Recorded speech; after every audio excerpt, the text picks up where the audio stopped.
I think it's all aimed at making a better world. I mean, I still maybe in a way still believe in the 20th century dream that architecture could contribute to a better life.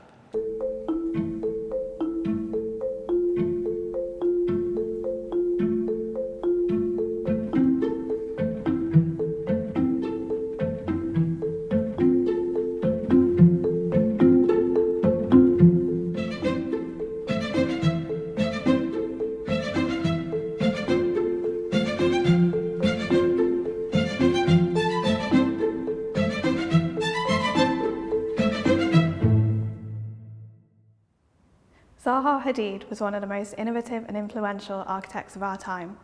She was the first woman to receive both the Riba Royal Gold Medal and the Pritzker Prize. But how did this Iraqi maths student become the most famous architect in the world?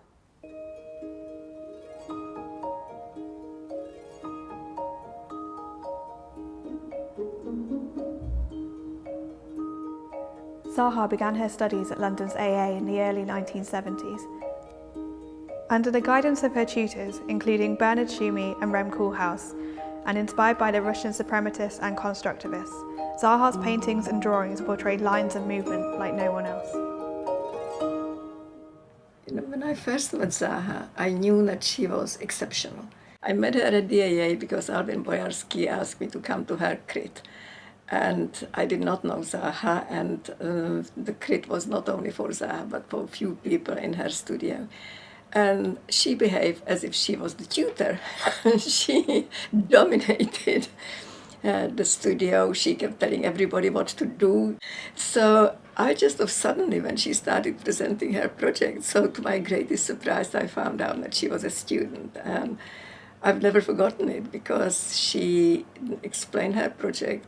I don't know exactly what the project was, but I do know that she spent a long time talking about the Russian constructivists, which is, of course, the subject very close to me.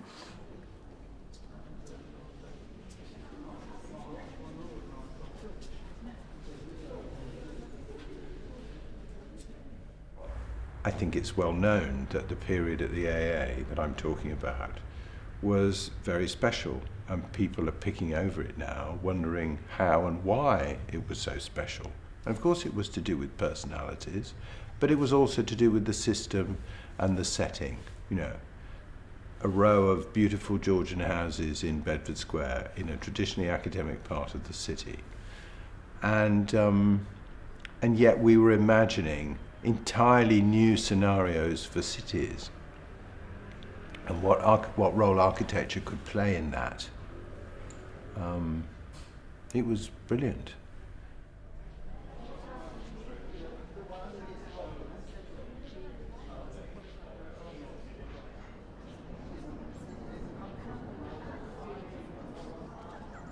I'm told when Zaha's drawings were first exhibited, they had a profound influence on everybody who saw them.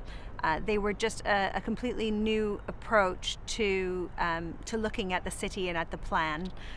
They were obviously very influenced by her preferences in art, and I think they really expanded what we thought of by an architectural drawing. I mean, what they could be, and how they might influence the final form of the building.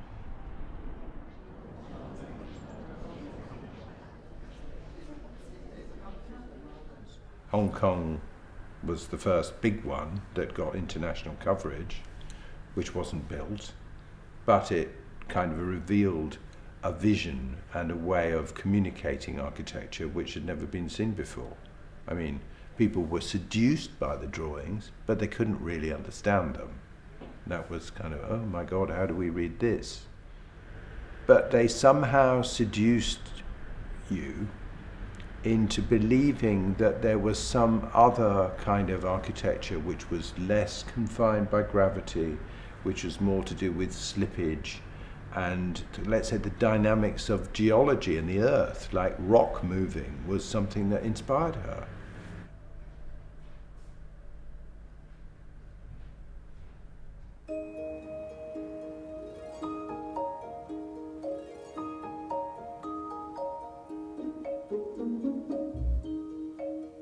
The The Vitra fire station was Zaha's first major completed project. The building was commissioned by Vitra's Ralph Fehlbaum in 1990 after the factory complex had been destroyed by a fire in 1981.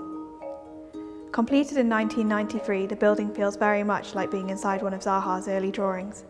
In its sharp lines and angular walls can be seen the abstract and futuristic strokes of her earlier work. It proved that Zaha would not just be a paper architect.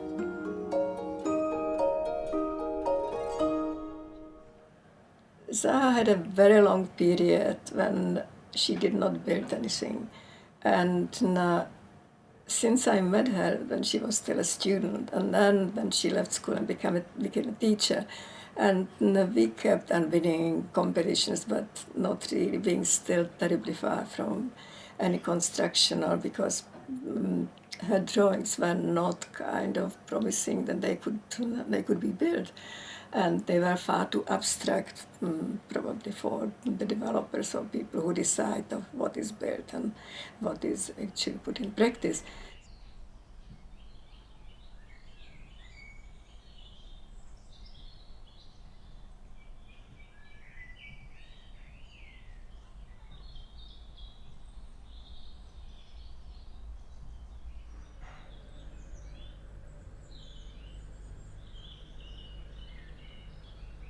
The Vitra building was her earliest independently standing building, and it was built as a fire station. It wasn't built as a gallery.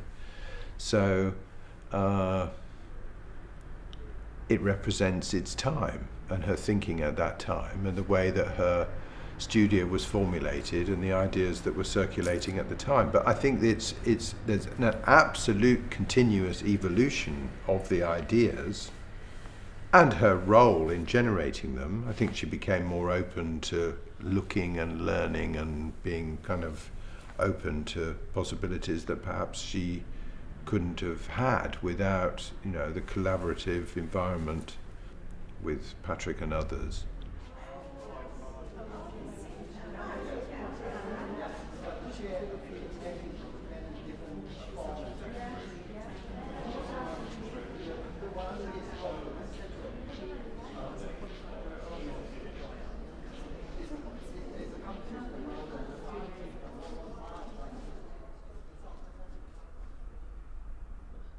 Well, it took a while actually to design. We were very ambitious with our architecture. This was a manifesto building for us, and it turned out to become a manifesto building. But the program was very mundane and had various parts, like a big garage part and a series of small adjunct buildings, which didn't lend itself easily initially to our conception of architecture. So it took a while. We were also immature and young, and all of us. So it took unusually long to design it and to be satisfied. The client kept asking, was I really happy many, many times over, and we were unwilling to release the design. So we overworked it incredibly, but it was worthwhile for us, I think. And then it took quite a while to also develop the drawings, and construction for a small building took relatively long. It's all fair-faced concrete, very, very pristine, sculpted forms. So it was a slow birth, and all through the 90s we had only very few opportunities on small buildings. There's some got done, but the larger projects we had started in the early 90s were aborted, which happens a lot. We didn't realize that is quite normal. We were very disappointed. But since the 2000s, we picked up so much work that a lot of it also got realized, while still the majority of designs don't get realized.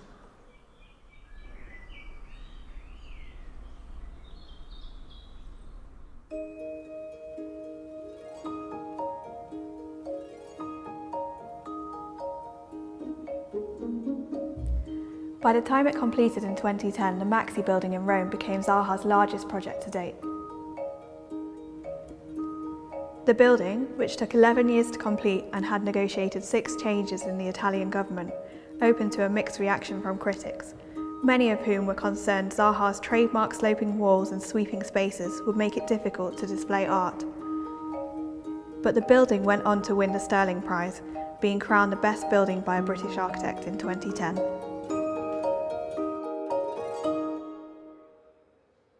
The whole story of MAXXI starts in 1998. This is when it was decided by the progressive governments of the time that an old military infrastructure was going to be demolished, and in that place we would construct the National Museum for Contemporary Art and Contemporary Architecture. I can still remember her walking into the room of the Culture Ministry, and I can still remember her description of the project when it was only maquette. And she described it as a way of reinterpreting the Baroque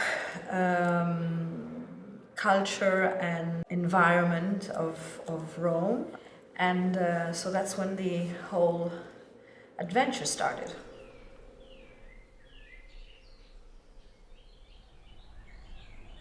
I was on the panel which went through all the submissions and was present when the architects made their presentations in Rome, which was a pretty memorable few days because there was Rem Koolhaas, there was Jean Nouvel, there was Souto de Moura, and there was Zaha. So, you know, these were two pretty intense days with a jury which was nearly as intense as the presenters. And what Zaha's project did better than any of the others is to stitch in the scheme with her sort of serpent-like structure to these series of buildings around it in such a way that was much more than the sum of the parts. It sort of woke up the neighborhood without being actually, it's not from outside a completely over-the-top building. It's actually quite gentle the way it touches the surrounding building. So from the outside in, I think it was a building which actually said something and would bring new energy and life to that pretty sleepy part of middle-class Rome. And it's done that. MAXXI it says it all in the name really, although it means the Museum of the 21st Century. To everyone, universally, it sort of maximizes the sense of space. And that's controversial because the hand of the architect at MAXXI is so strong that it's said to compromise the way exhibitions are staged there. I think it's exciting. And I, for one, would love to be able to curate or stage an exhibition in which I would actually use it the way it was intended, that the parallel sweeping lines on the ceiling were meant to suspend artwork. We were ready to adopt a certain type of computation early on because our work had pre-digitally signaled the desire for complexity, for curvilinearity, for complex surfaces. So MAXXI is definitely a step more complex and has more curvature than Vitra, but it's still, compared to the recent work,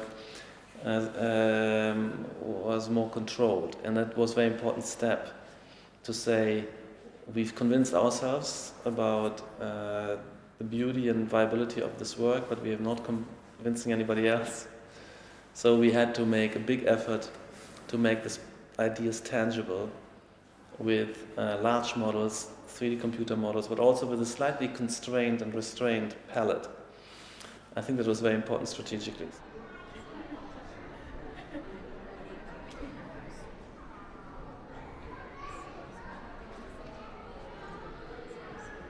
It was an important project for her and a touching project because it was the last of the handmade, as opposed to, of course, the computer was used, but a lot of the sculptural forms and investigations were done through those extraordinary cardboard models.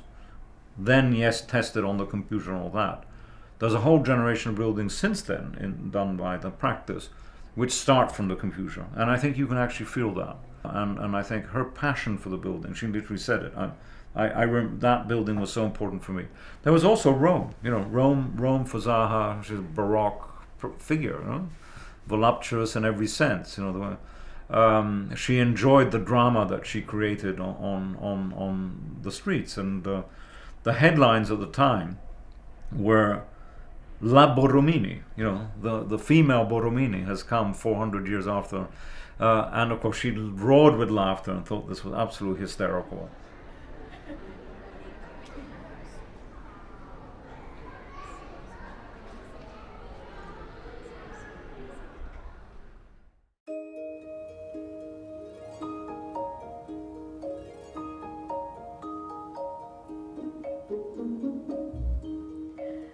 In 2004, Zaha was chosen to design the Aquatics Centre for the London 2012 Olympic Games.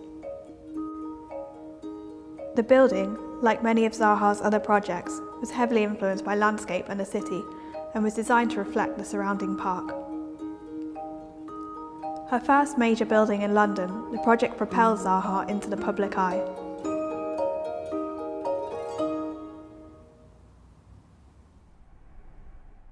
Zaha's scheme was one of the few which was totally clear about what should happen during the games in order to accommodate 17,000 people in terms of ticket holders, and what should happen after the games when it should be a wonderful, but in the end, community pool. I remember going to an event which was the celebration of the Legacy building, where there was divers and everything else, and lights and music and everything else, and you could finally see what Zaha had in her mind all the time, and that's what thousands of kids and adults use every week now. I mean, that's real legacy for a building of that sort. I think it was Anish Kapoor when she died that night on Radio 4, or talked about the fact that anyone doing backstroke in that pool looks up and sees this ribbed timber roof which she had conceived, and all of those who swim doing the backstroke, and it's a very nice idea, actually get that experience that she had in her mind.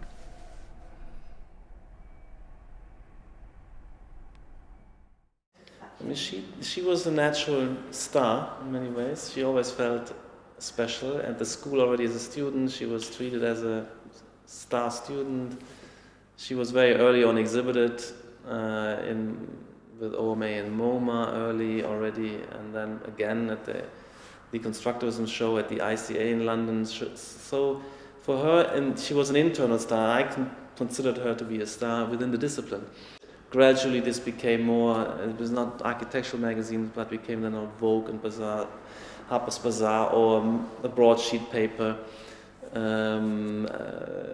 That just happened, and but she didn't change so much through this. We didn't change, our relationship didn't change.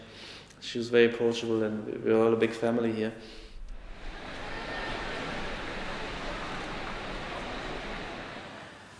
As she became more and more famous, I think what tended to happen was that she kind of expanded the whole consumption of design. So I used to find in recent times young children would know her name, which is fairly rare. Girls' school that I did a lecture at, I remember, people knowing who she was. So in a way, she expanded the whole palette of design as she became more and more famous. So we could relate her to ordinary objects, we could relate her to very large-scale buildings. And the fame never really made her big-headed, in my opinion. But what it did do is raise the whole profile of architectural design, raise the profile of what we all do. Yet she didn't change a huge amount in the time I knew her. She still had a tendency to be shy, even though people don't read it that way. She had a tendency to be loyal to the work, and very, very forceful about what she wanted and what she didn't want.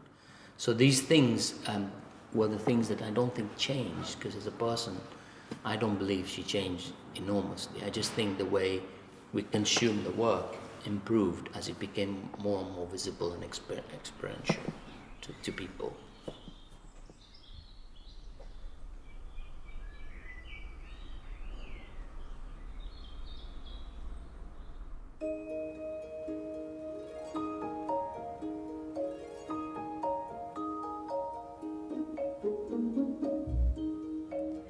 At the time of her death, Zaha's practice had more than 60 active projects.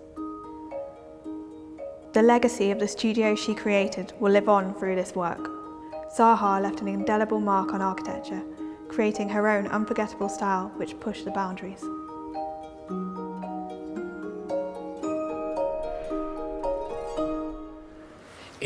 It's very difficult to talk about legacy for anyone, and I think architecture is such a thing that aside from agriculture, it's one of the only things you leave behind. Most of us go without leaving behind what we did. So she's ahead of her time in that sense, that as an architect, you do leave something behind. But most of her buildings were so unique, and the geographical spread across communities, that I think the legacy of how people use those buildings, how we experience them today, this whole idea of multiple perspectives that you see in the Fino Science Centre, for example, when you walk through it, the experience is so unlike any other building. It's almost close to nature. Baku, the Azerbaijan project, similar. The multi-perspectives that people talked about. The idea of movement in a static building, when you see it, it feels like it's moving. Those kind of legacies of how we experience the use of those buildings, but also what our eye takes in terms of shape, technology, I think are legacies. From my own perspective, the legacies, I would say, is the advancement of technology. I think Zaha expanded the definition of architecture. She expanded what was conceived as possible. Those buildings that were once thought of as unbuildable, as concepts or as pieces of art, as they became realized, it really opened the eyes of clients and of the public on what space could be.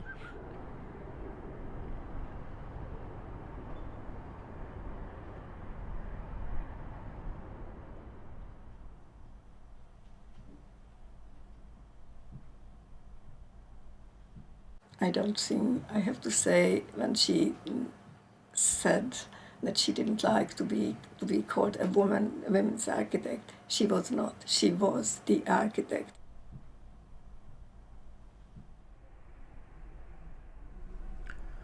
Well, Zaha made it quite public in interviews and radio programs and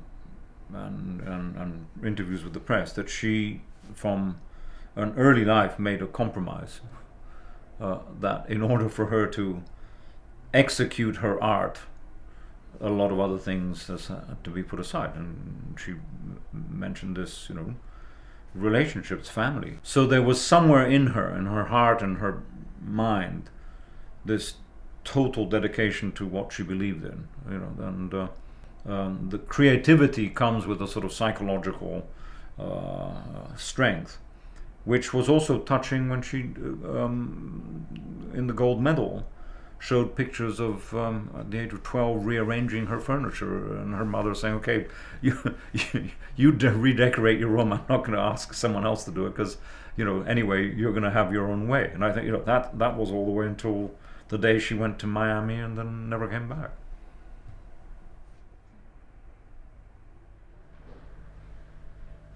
She's left many traces that will endure for a very long time. I mean, she became the most famous architect in the world, and a woman, and an Iraqi. I mean, that's pretty impressive. So as a person, she leaves great inspiration because she was courageous and, rarely compromised and stuck to her guns. And I think we have to sort of see the work as an inspiration for real architecture and try not to worship her too much. I think she was an extraordinary figure, but people need to be confident enough to perhaps continue the experiment and let it evolve into something else. And I wish that on the office and on other students of architecture and architects of the future, her work is a body of inspirational material.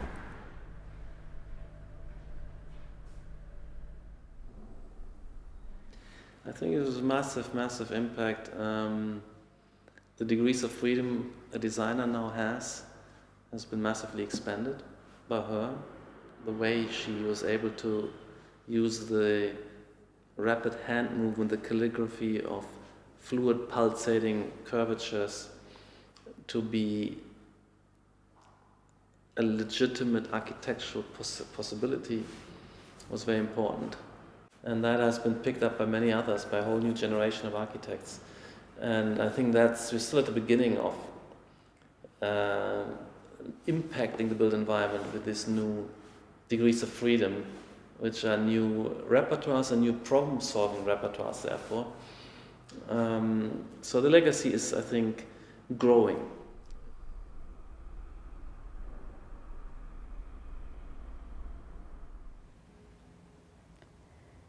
It's now down to future generations of architects to continue Zaha's legacy of experimentation and innovation. I think at the end, it really is about well-being. You have to feel good. You might be startled or bewildered or whatever, but you have to feel good.